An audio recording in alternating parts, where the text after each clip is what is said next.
Secretary, I've noticed in several cabinet offices that little silver calendar thing there. Can you explain that? Yes, this was given by President Kennedy. On the calendar are engraved the dates October 16, 17, 18, 19, 20, 21, 22, 23, 24, 25, 26, 27, and finally 28 were the dates when we literally looked down the gun barrel into nuclear war. One moment.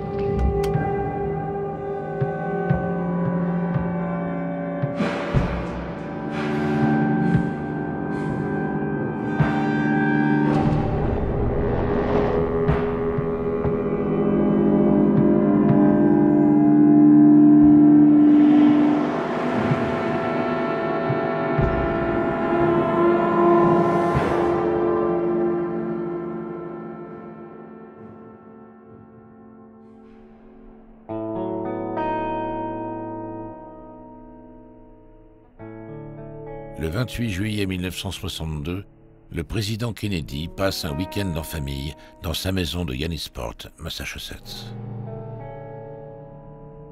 Au même moment, à Washington, des agents secrets américains installent deux magnétophones, un dans le bureau ovale et un autre sous la table de la salle du Conseil de la Maison-Blanche. Ils agissent sur ordre du président.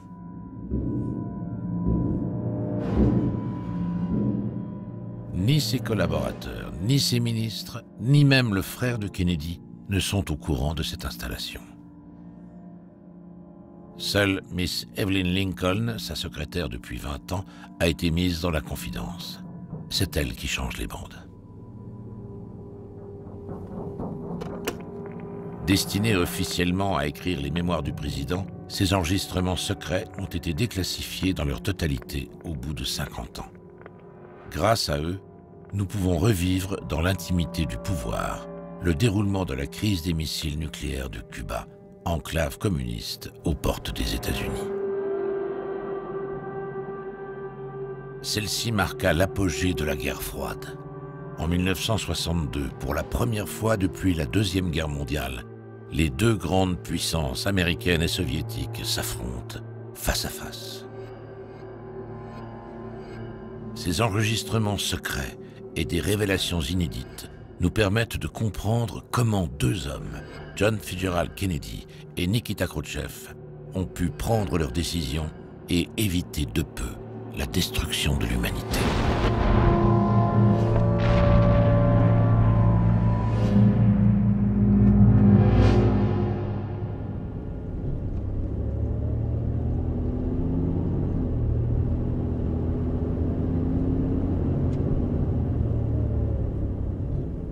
Robert Kennedy, ministre de la Justice américaine, arrive en urgence à la Maison-Blanche.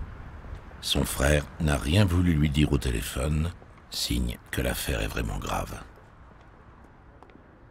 John McCone, le directeur de la CIA, puis Dean Rusk, ministre des Affaires étrangères, rejoignent le vice-président Lyndon Johnson et le tout nouveau chef d'état-major, le général Maxwell Taylor. Robert McNamara, le secrétaire d'État à la Défense, ferme la marche. En tout, ils sont 19 à former l'EXCOM, le comité exécutif, véritable conseil de guerre du président. Marshall Carter, l'expert photographique de la CIA, annonce la découverte de missiles nucléaires soviétiques à Cuba. Voici les tout premiers enregistrements secrets qui ouvrent la crise de Cuba. This is a result of the photography taken Sunday, sir. There's a medium-range ballistic missile launch site and two new military encampments on the southern edge of the Sierra de Rosario in west central Cuba. Where would that be? West central, sir, right to the south. John McCone, le nouveau directeur de la CIA nommé par Kennedy, rappelle la découverte des missiles soviétiques à Cuba.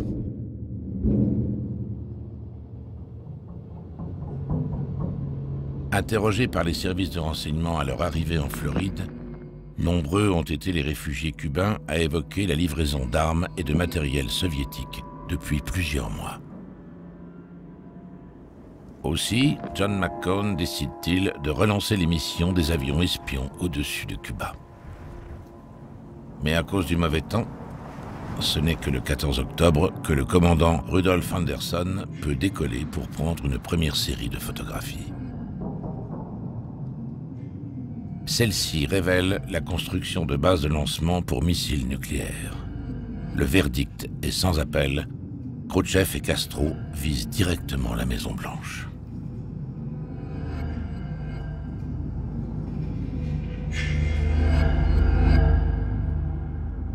Incrédulité, stupeur, indignation. Aucun membre du Conseil ne veut y croire. Car à première vue, les bases de lancement ressemblent plus à des terrains de baseball ou à un de ces camps pour opposants politiques que construisent Che Guevara et Castro. Kennedy demande des précisions aux experts de la CIA. How far advanced is this? Sir, we've never seen this kind of an installation before. How do you know this is a medium-range ballistic missile? The lens, sir. It's ready to be fired? No, sir. Would you care to comment on the position of nuclear warheads as in relation to the question of the President when could these be fired? Sir, we've looked very hard. We can find nothing that would spell nuclear warheads in terms of any isolated area or unique security in this particular area. Thank you. Pour Kennedy, c'est plutôt une bonne nouvelle. Car tant que les missiles nucléaires ne sont pas opérationnels, la négociation reste toujours possible.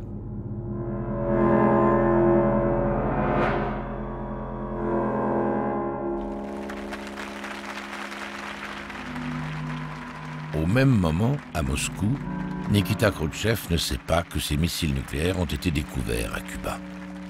Il sourit en imaginant la tête que vont faire les Américains lorsqu'ils s'apercevront que 47 000 soldats soviétiques, 24 bombardiers Ilyushin et surtout 38 missiles nucléaires SS-4 et SS-5 sont en passe d'être déployés au nez et à la barbe de l'oncle Sam pour transformer Cuba en forteresse atomique. L'ultime convoi maritime devrait atteindre les côtes cubaines dans les prochains jours. Décidément, l'opération Anadir, lancée 5 mois plus tôt en mai 1962, se déroule sans accroc. Toutefois, par mesure de sécurité, Khrouchtchev a décidé d'envoyer 4 sous-marins Foxtrot, pourvus eux aussi de missiles à tête nucléaire. Leur mission, escorter secrètement les cargos soviétiques, puis rester à Cuba afin de parfaire sa protection. En cas d'attaque, les commandants Shumkov, Savitsky, Dubivkov et Ketov peuvent répliquer, y compris avec des armes atomiques, et ce, sans recevoir l'autorisation préalable de Moscou.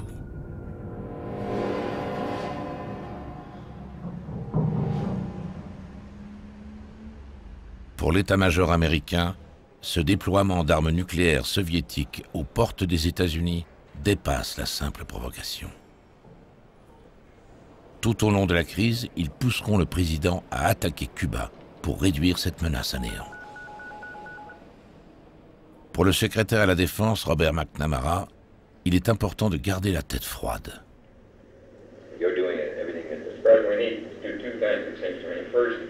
We need to develop a specific strike plan limited to the missiles and the nuclear storage sites, which we have not done this, okay? But that's an easy job to do. The second thing, we ought to work on the consequences of any one of these courses of actions at any place in the world. Consequences which I don't believe are entirely clear-cut any others. At any place in the world. Kennedy acquiesce. Il n'y a rien de pire que d'agir précipitamment.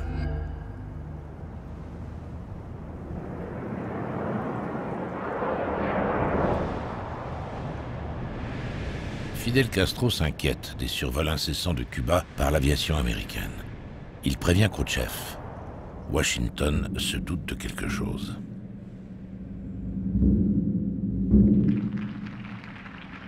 Au début, le leader Massimo avait rechigné à accepter les armes nucléaires que l'URSS voulait lui donner. Mais à force de sourires, de menaces, de promesses et de négociations, le révolutionnaire cubain avait fini par céder. Toutefois, fort de son bon droit, Castro avait souhaité que l'URSS livrât les missiles officiellement, aux yeux et au su de tous. À l'inverse, l'URSS tenait à garder l'affaire secrète. Elle veut mettre les États-Unis devant le fait accompli, précisément pour les empêcher de répliquer. Cette erreur diplomatique va permettre à Kennedy d'avoir le beau rôle en dénonçant la duplicité et les mensonges de Khrouchtchev. Finalement, Castro reçoit en secret les armes soviétiques. Il redoute en effet une nouvelle tentative d'invasion américaine.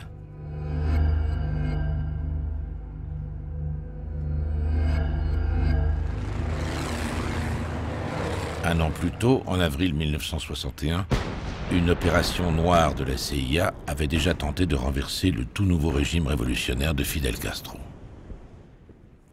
Mais, mal préparé, le débarquement de la baie des Cochons s'était soldé par un fiasco. Kennedy en voudra à la CIA d'avoir échoué en 1961, car la crise des missiles vient de là, comme il le confie en aparté.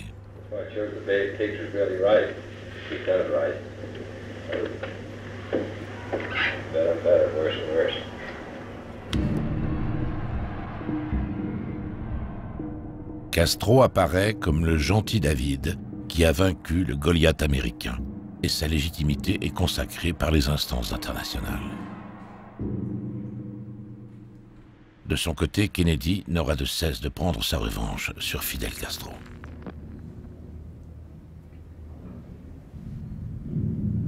La nouvelle opération secrète qu'il met en place a pour nom de code Mangouste. Elle va jouer un rôle déterminant dans la crise de 1962.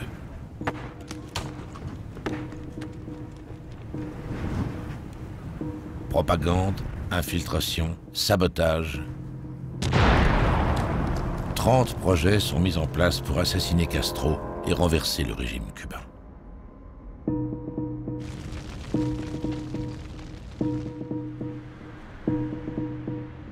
Enfin, véritable répétition générale d'une invasion programmée par Kennedy pour le mois d'octobre, les grandes manœuvres du printemps 1962 ont pour prétexte le renversement du tyran Orszag, anagramme de Castro.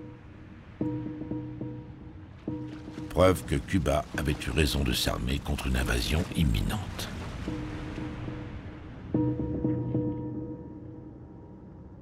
Pour le secrétaire de la Défense, Robert McNamara, la présence des missiles exige de développer une autre stratégie. A second course of action we haven't discussed that lies in between the military course we began discussing a moment ago and the political course of action is a course of action that would involve a declaration of open surveillance, a statement that we would immediately impose a blockade against offensive weapons entering Cuba in the future, and an indication that with our open surveillance reconnaissance, which we would plan to maintain indefinitely into the future, we would be prepared to immediately attack the Soviet Union in the event that Cuba made any offensive moves.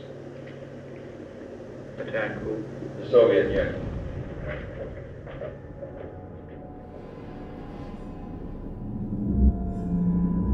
Aucun des membres de l'Excom ne ferma les yeux cette nuit-là.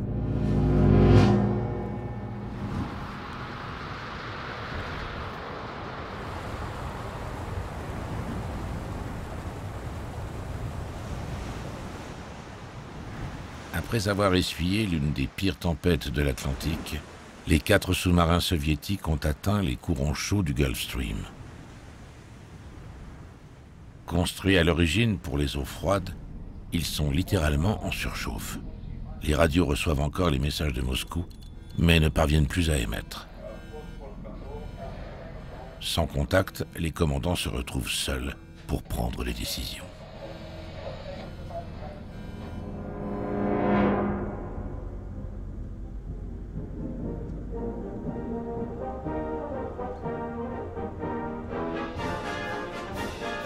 Kennedy ne participe pas à toutes les réunions de l'Excom afin que les membres débattent sans être influencés par sa présence. De plus, il doit vaquer à ses affaires courantes afin que personne ne se doute du péril. Aussi, ce 17 octobre, reçoit-il en bonne maîtresse de maison le ministre allemand des Affaires étrangères, Gerhard Schröder.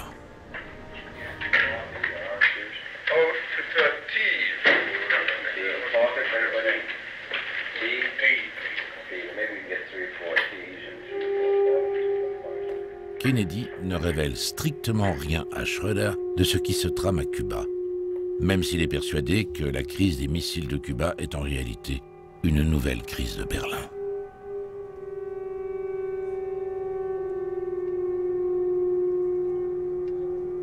Le Kremlin a toujours voulu éliminer cette enclave pro-américaine au sein du bloc soviétique. Mais ni le blocus de 1948 décrété par Staline, ni la construction du mur autorisée en 1961 par Khrouchtchev n'ont pu faire fléchir les Occidentaux. Tout au long de la crise, Kennedy sera persuadé que toute attaque de Cuba entraînera immédiatement des représailles à Berlin. Cette idée fixe va conditionner son action, comme en témoigne dans les enregistrements secrets cette conversation entre Kennedy, le général Taylor et McNamara. Well, when we're talking about taking Berlin, what do we mean exactly? There's a real possibility that we have U.S. troops there. What do? They fight. They fight. I think that's perfectly clear. They get overrun. Yes, they get overrun, exactly. You have a direct. What do we get on confrontation? What do we do? Go to general war. It's been it's been general war. Anything else you could do? You mean nuclear exchange? I see that.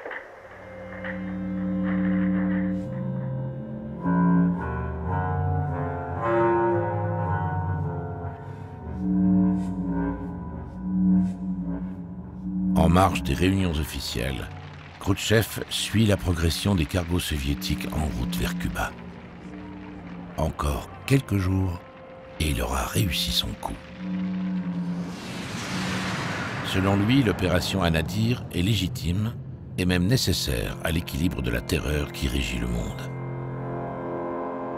En effet, après la construction du mur de Berlin, Kennedy a installé en Turquie des missiles nucléaires Jupiter en les pointant directement sur l'URSS.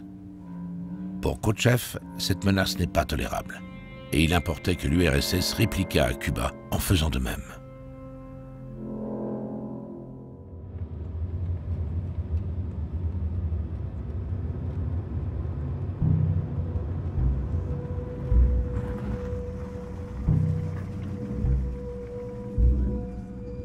Le 18 octobre, Andrei Gromyko, ministre soviétique des Affaires étrangères, et l'ambassadeur Anatoly Dobrynin se rendent en visite officielle à la Maison-Blanche.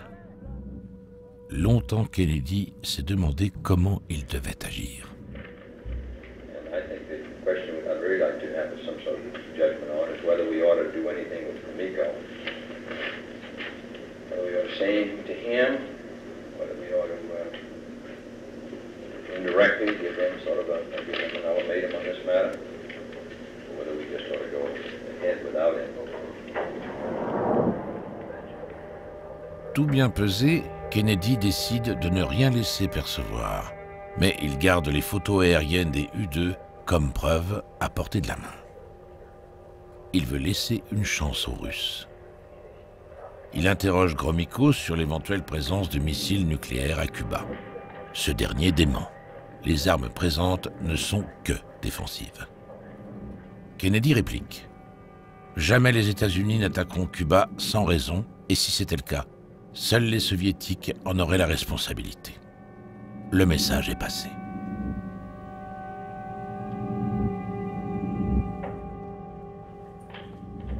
Après le départ de Gromyko, Kennedy laisse éclater sa colère. Les Soviétiques l'ont roulé dans la farine.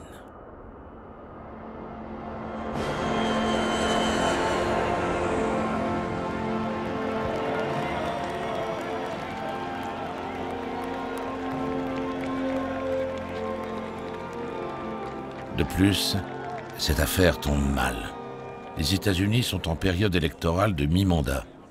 le président lui-même fait campagne pour soutenir les candidats démocrates au Congrès.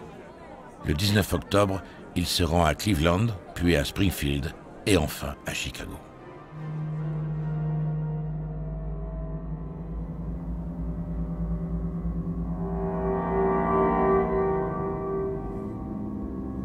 Pendant l'absence du président, l'ex-com s'est divisé en deux groupes. Le premier analyse la réalisation du blocus de Cuba, le second, le bombardement de l'île, voire son invasion. Puis, ils échangent leurs copies pour que chacun dissèque et critique celle de l'autre. Enfin, ils retravaillent l'ensemble et établissent un calendrier d'action. Le 19 octobre, Robert Kennedy téléphone à son frère. Le temps presse. Les nouvelles photographies des U-2 montrent que les bases seront opérationnelles d'ici quelques jours. Les cargos soviétiques approchent. Et pire que tout, la marine américaine a repéré les 4 sous-marins Foxtrot.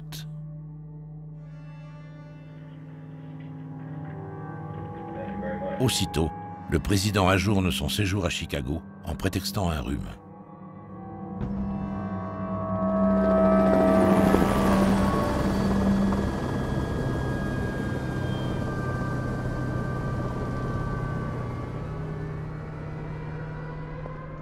Kennedy arrive à Washington à 13h40. D'emblée, le général LeMay fait le forcing. Pour le chef de file des va-t-en-guerre et des faucons, une bonne guerre atomique est le meilleur moyen de régler les problèmes diplomatiques et stratégiques du moment.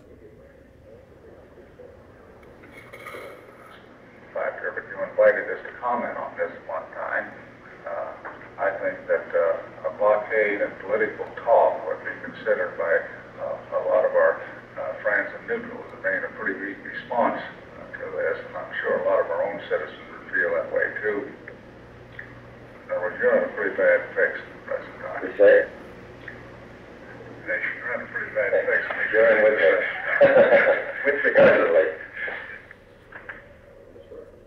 Le général Taylor pose la question du sort de la base américaine de Guantanamo, située à la pointe de Cuba en territoire ennemi. I think Guantanamo is going to cease to be a useful naval base and become more a fortress, more or less in a permanent state of siege. This Camoy, where the chef and we've just inside, really. Yeah, that's right. Redoutant des représailles cubaines, Kennedy donne l'ordre d'évacuer tous les civils de la base de Guantanamo. L'armée est mise en alerte DEFCON 3, soit 2 niveaux avant la guerre totale.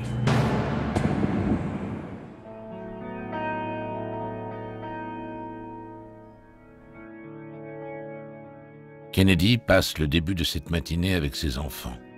Il a voulu les mettre en sécurité, mais Jackie a refusé de quitter la Maison-Blanche.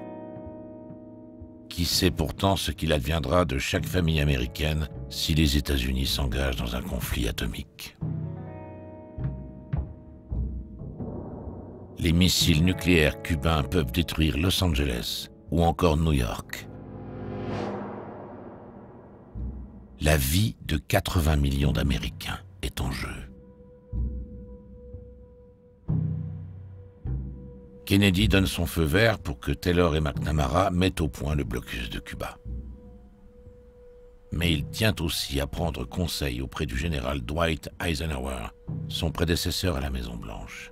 Lui seul est à même de comprendre ce qu'il se passe dans la tête d'un président américain.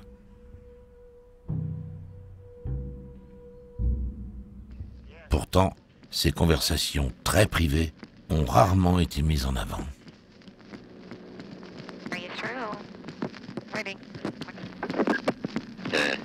General, what about if the Soviet Union, Khrushchev announces tomorrow, which I think he will, that if we attack Cuba, that it's going to be nuclear war? And what's your judgment as to the chances they'll fire these things off if we invade Cuba? I don't believe it. You don't think they will? In other words, you would take that risk if the situation seemed desirable. As a matter of fact, what can you do? All right, you've got to use something.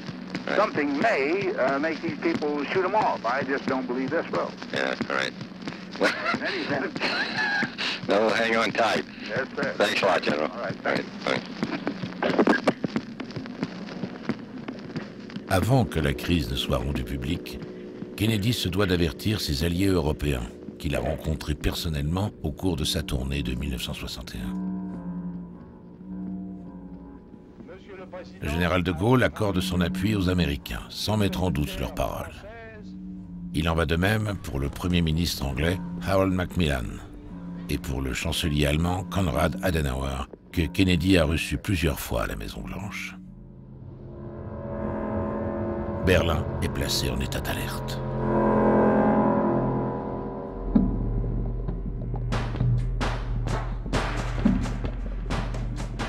Parallèlement, Kennedy appelle personnellement tous les directeurs des grands journaux américains.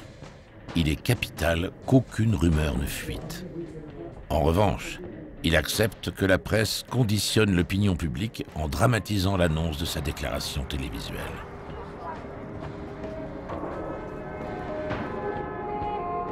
En bon communicant, Kennedy prépare avec l'ex-com les questions auxquelles il risque d'être confronté. Spin doctor avant la lettre, c'est Robert Kennedy qui ouvre le feu.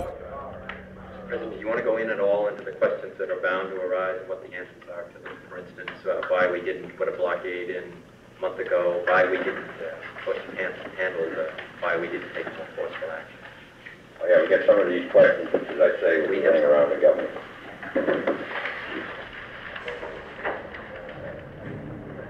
Cette préparation médiatique n'a pas été vaine, car lorsque Kennedy reçoit le 22 octobre la délégation du Sénat, la rencontre s'avère très tendue.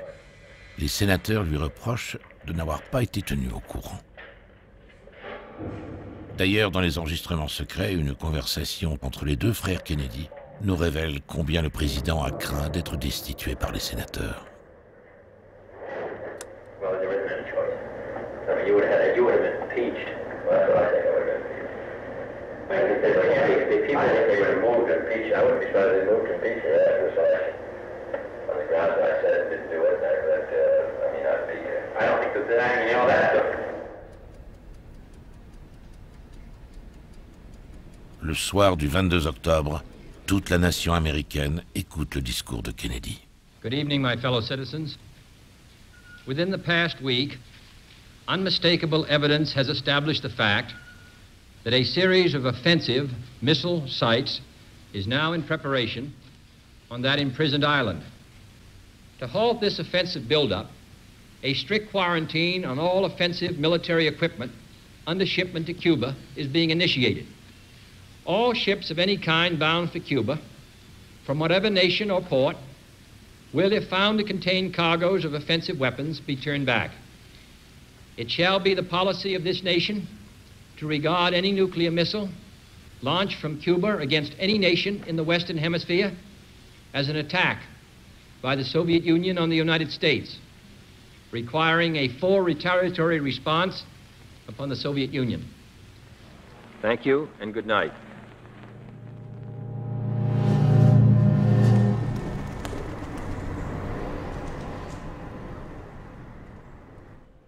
Lorsque les apparatchiks du Kremlin apprennent que le projet des missiles est éventé, ils sont très inquiets, car Khrouchtchev, trop confiant, n'a pas de plan B. Aussi, dans un premier temps, Khrouchtchev préfère-t-il temporiser. Il réaffirme que les missiles ne sont que des armes défensives, ce qui est vrai dans son esprit. Mais maître du double jeu, il ordonne aussi que les navires russes poursuivent leur route vers Cuba. La mélodie frénétique des messages codés survole l'océan Atlantique.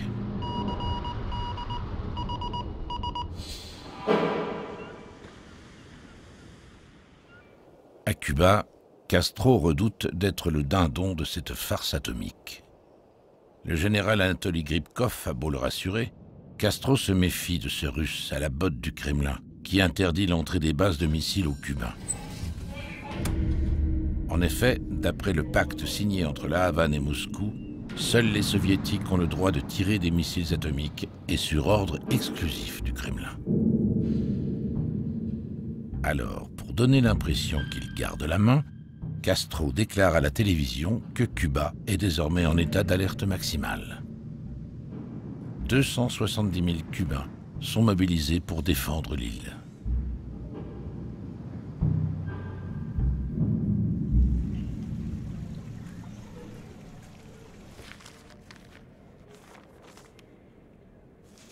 Kennedy est rassuré.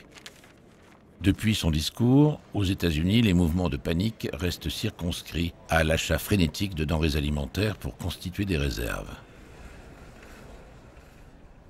Ceux qui ont fait construire un abri anti-atomique se félicitent de leur acquisition. Leurs voisins s'étaient tellement moqués d'eux. Les autres restent philosophes. De toute façon, personne ne survivra à une guerre mondiale nucléaire.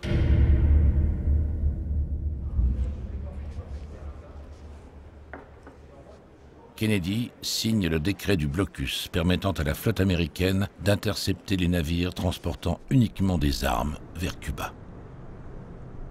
Reste à préciser les conditions d'intervention de la marine, comme le rappelle Kennedy dans les enregistrements secrets.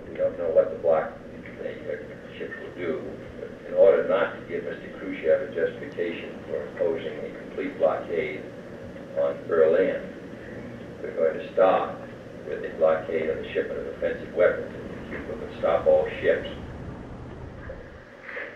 Il est près de 19h30. Evelyn Lincoln, la secrétaire du président, pointe son nez.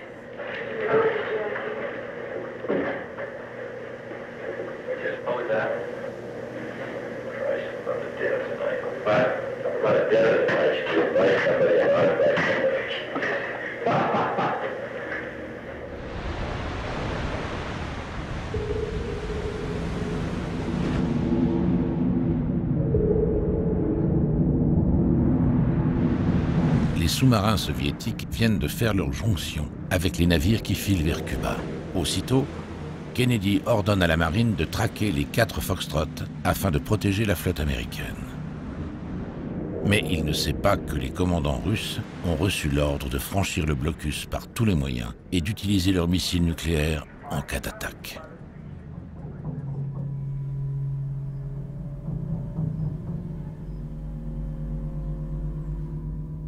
Kennedy est descendu dans le bunker, suivre avec les militaires la suite des opérations.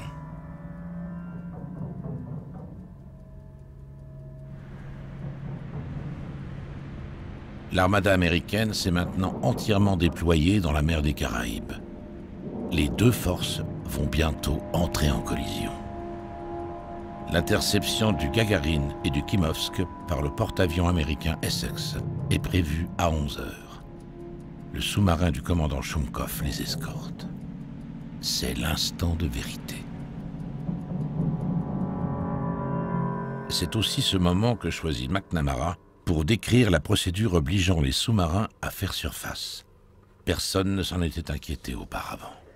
When our forces come upon an unidentified submarine, we will ask it to come to the surface for inspection by transmitting the following signals using a depth charge of this type and also using certain sonar signals which they may not be able to accept and interpret. And therefore it is the depth charge that is the warning notice and the instruction to surface. Toute la question est de savoir si les sous-marins russes vont bien comprendre le message et ne pas répliquer. 10 h. Les navires soviétiques s'approchent de la ligne de démarcation. Aucun ne ralentit sa course. 10 h 30. Le temps s'allonge, se contracte, se ralentit. La crise va atteindre son paroxysme.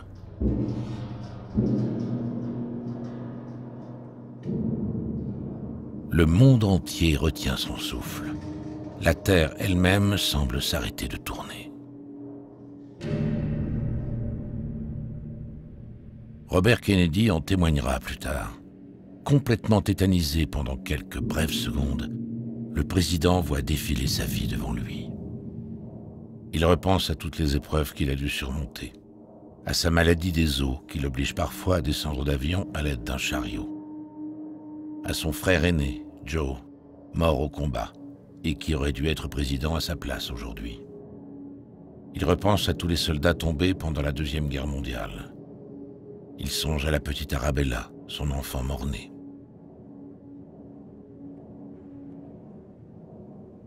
Les doutes assaillent Kennedy. Au regard de l'histoire, apparaîtra-t-il comme celui qui fut responsable de l'Holocauste nucléaire?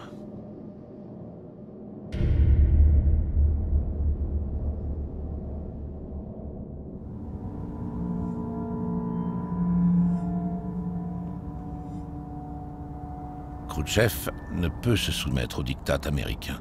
Et en même temps, il refuse que l'URSS soit la première à ouvrir les hostilités. Tous ceux qui l'ont fait ont connu la défaite au XXe siècle. Mais le temps presse, et c'est un peu comme si le vent de l'histoire s'accrochait à ses pieds.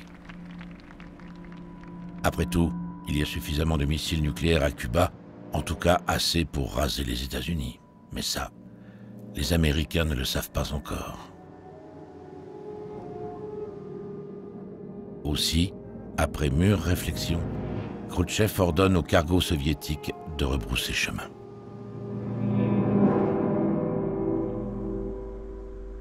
« 10h32. Kennedy accompagne John McCone. Celui-ci apporte les dernières nouvelles fournies par ses agents.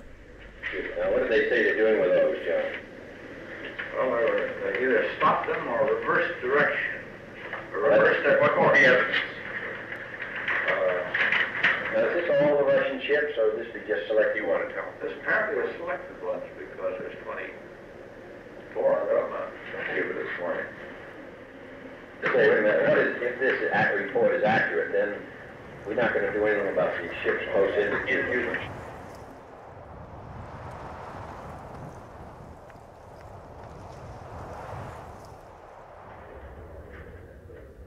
Au sein de l'Excom, c'est le grand soulagement. Khrouchtchev a fait un geste en ordonnant aux navires chargés d'armes de faire demi-tour, signe que la négociation est désormais engagée.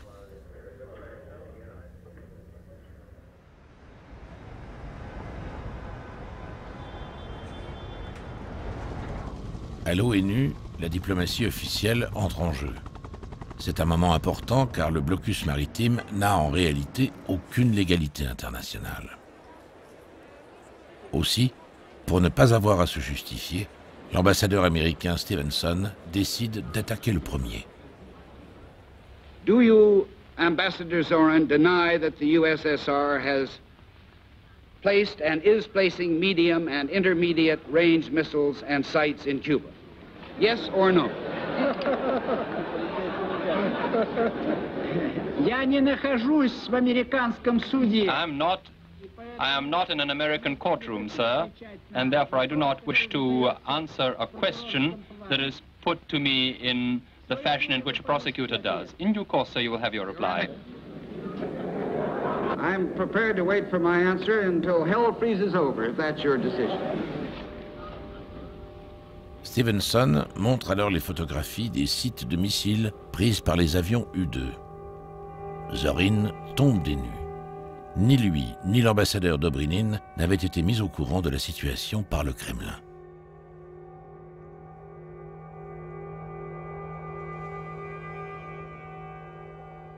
Cinq batteries de missiles sont désormais opérationnelles à Cuba. Mais cela ne rassure pas Castro, bien au contraire. Il se sent trahi par Khrouchtchev. Il est persuadé que Moscou va laisser les Américains envahir Cuba. Fidel Castro écrit alors une lettre complètement délirante à Khrouchtchev dans laquelle il compare Kennedy à Hitler et promet la mort à tous les Américains. Sur les conseils de Che Guevara, Castro se dit prêt à tirer un missile nucléaire sur New York. Pour Khrouchtchev, voici venu le temps de l'escalade qu'il redoutait tant. Il envoie un message très personnel à Kennedy dans lequel il accepte de retirer les missiles nucléaires de Cuba si les États-Unis promettent de ne jamais s'en prendre au régime cubain. Les fonctionnaires soviétiques mettront 3 heures à envoyer par bribes le Telex à la Maison-Blanche.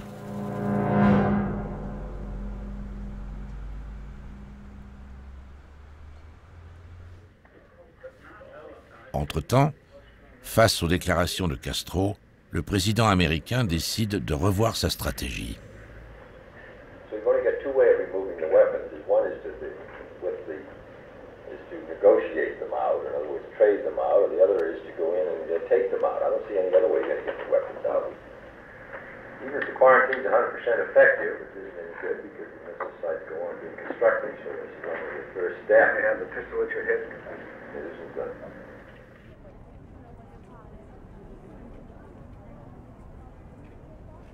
Personne ne s'en doute encore, mais cette journée du 27 octobre sera celle de tous les coups de théâtre et de tous les dangers. Le monde entier est en ébullition. Les manifestations contre la guerre se multiplient. Cette pression publique agace Kennedy.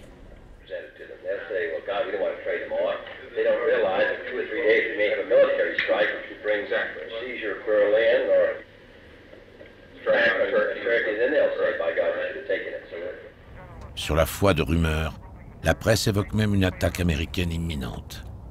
À ce sujet, les enregistrements secrets témoignent de la colère de Kennedy envers Lincoln White, le porte-parole du département d'État.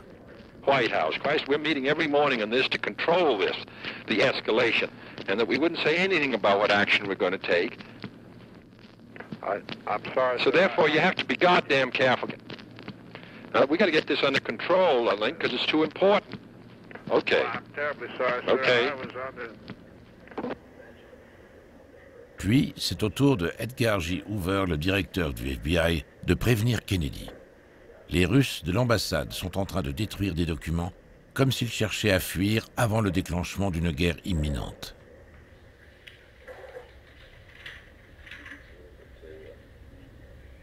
Et effectivement, la Maison-Blanche reçoit une nouvelle lettre de Khrouchtchev, dictée cette fois par les apparatchiks du Politburo.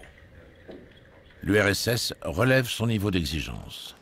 Ce seront les missiles soviétiques de Cuba contre les missiles Jupiter installés par les Américains en Turquie, où ce sera la guerre.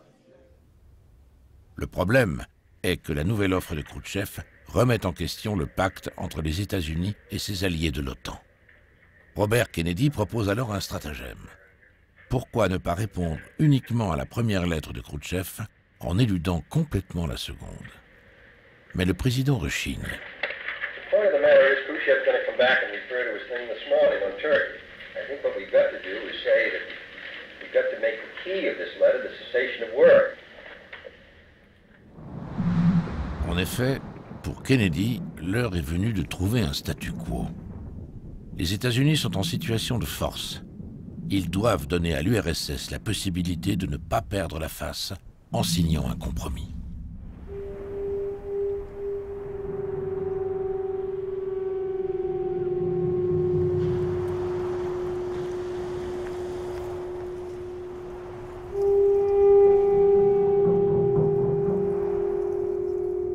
Depuis une semaine, les Cubains vivent avec la peur au ventre. La nuit dernière, Castro a demandé à son frère d'installer 80 missiles pour, dit-il, vitrifier la base américaine de Guantanamo. Encore heureux que la CIA n'en ait rien su, car sinon Kennedy aurait dû déclencher la guerre.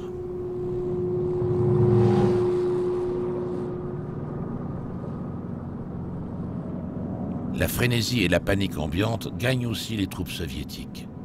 Après avoir passé une nuit bien arrosée avec Fidel Castro, l'ambassadeur soviétique donne l'ordre de transporter les ogives nucléaires près des rampes de lancement. Il suffit dès lors d'une étincelle pour que la première bombe atomique explose. Une suite d'événements a bien failli mettre le feu aux poudres.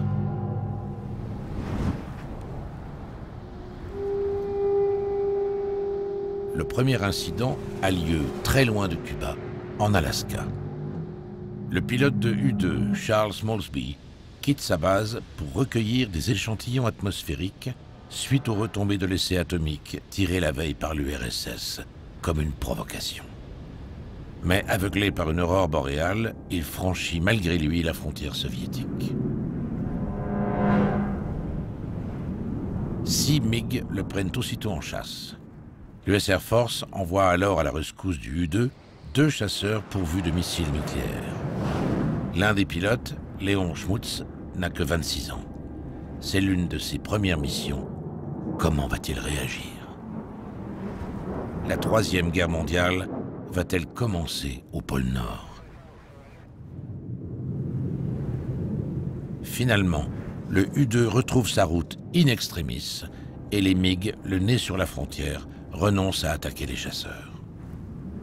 Tous les pilotes ont gardé leur sang-froid. Persuadé que cette incursion est un test, l'armée soviétique redouble de vigilance. Cette information a été déclassifiée tout récemment. Toutefois, on en trouve une allusion dans les enregistrements secrets.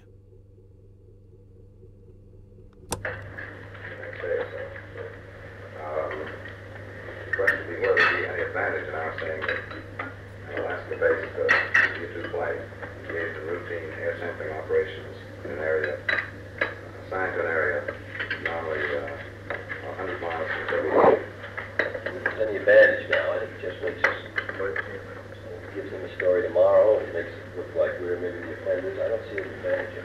Because I think last time we did it was to maintain our credibility with Khrushchev.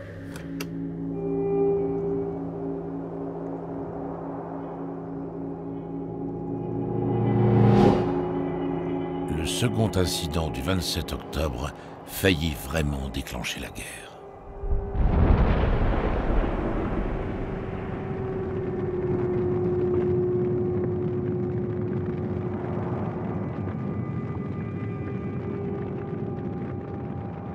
À midi, le président apprend que l'avion du commandant Rudolf Anderson a été abattu au-dessus de Cuba.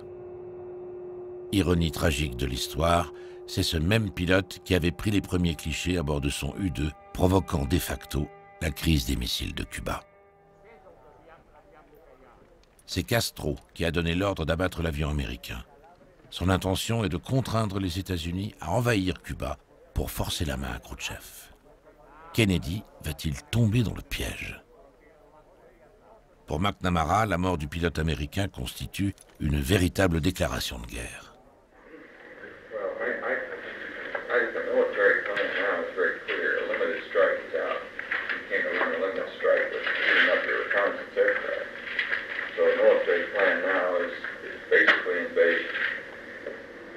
Kennedy est d'accord, mais l'ancien ambassadeur américain à Moscou, Tommy Thompson, qui connaît bien Khrouchtchev, a le cran de s'opposer au président.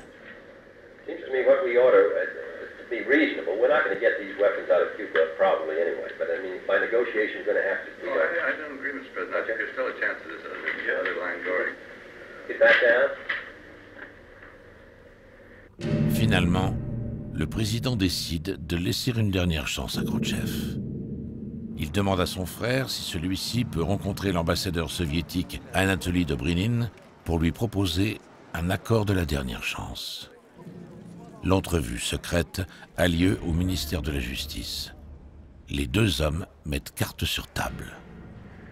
Robert avoue que la mort du commandant Anderson force la main du président. Si Khrouchtchev ne souhaite pas anéantir l'humanité, il est impératif que l'URSS annonce dès demain qu'elle retire ses missiles de Cuba.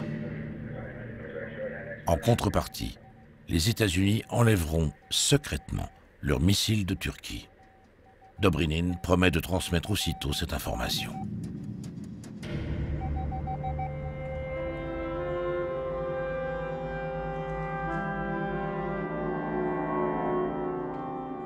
Décalage horaire oblige, Khrouchtchev n'a pas encore reçu le message de Dobrynin. Il se perd en conjectures et en spéculations. Si Kennedy n'a pas riposté après la mort du pilote de l'U-2, cela prouve que lui non plus ne veut pas la guerre. De plus, contrairement à tout ce qui a été dit et à ce que les Américains croient eux-mêmes, l'URSS dispose de bien moins d'armes atomiques que les États-Unis. Les missiles de Cuba devaient compenser ce déséquilibre, pas provoquer une guerre que les Soviétiques ne gagneront pas. Aussi, Khrouchtchev rédige un nouveau message dans lequel l'URSS accepte de retirer ses missiles de Cuba. Pour éviter de perdre du temps, le texte sera lu à la radio que les Américains écoutent forcément.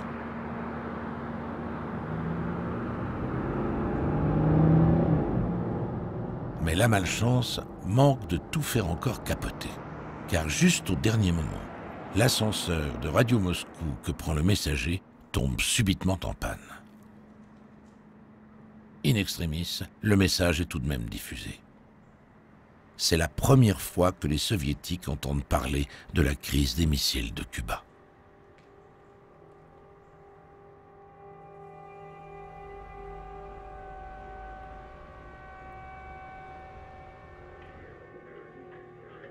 Dans la salle du conseil, tout le monde se réjouit en fumant un cigare, forcément cubain. Car aux yeux du monde, les États-Unis apparaissent comme victorieux. En réalité, tous savent qu'il n'en est rien. Robert Kennedy rejoint son frère dans le bureau ovale. Le job a été fait. Robert dit qu'il va accompagner sa fille qui participe à un concours hippique. Kennedy aussi veut passer un peu de temps avec ses enfants. Mais pour l'heure, il rédige à la main la lettre de condoléances qu'il adresse à la femme du commandant Anderson. Il promet que les honneurs militaires seront rendus à la seule victime de la crise des missiles de Cuba.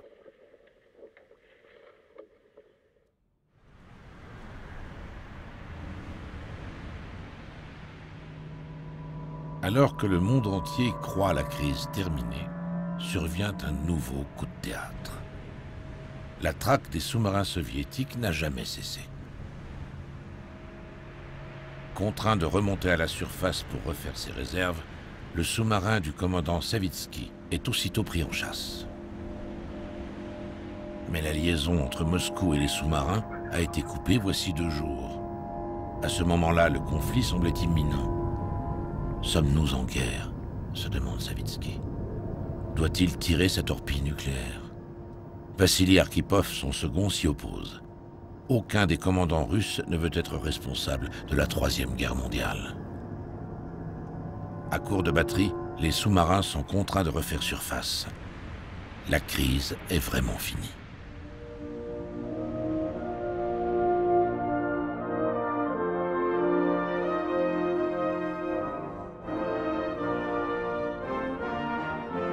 Ce lundi 29 octobre, tout semble rentrer dans l'ordre. Rares sont ceux à se rendre compte combien, au paroxysme de la guerre froide, la crise des missiles de Cuba aura changé la face du monde. Conscient que la théorie de l'équilibre de la terreur a montré ses limites, l'URSS et les États-Unis entament une politique de désarmement et de coexistence pacifique, symbolisée par la mise en place d'un téléphone rouge entre Washington et Moscou. Emblème de cet ancien et de ce nouveau monde, Khrouchtchev et Kennedy en paieront le prix. Nikita Khrouchtchev est destitué par Brejnev le 14 octobre 1964, soit 2 ans jour pour jour après le début de la crise des missiles de Cuba. Il finira sa vie dans sa datcha au bord de la mer Noire.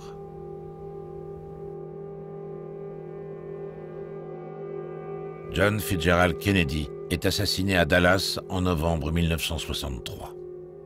Selon certains historiens, la crise des missiles de Cuba pourrait être l'une des causes de cet assassinat.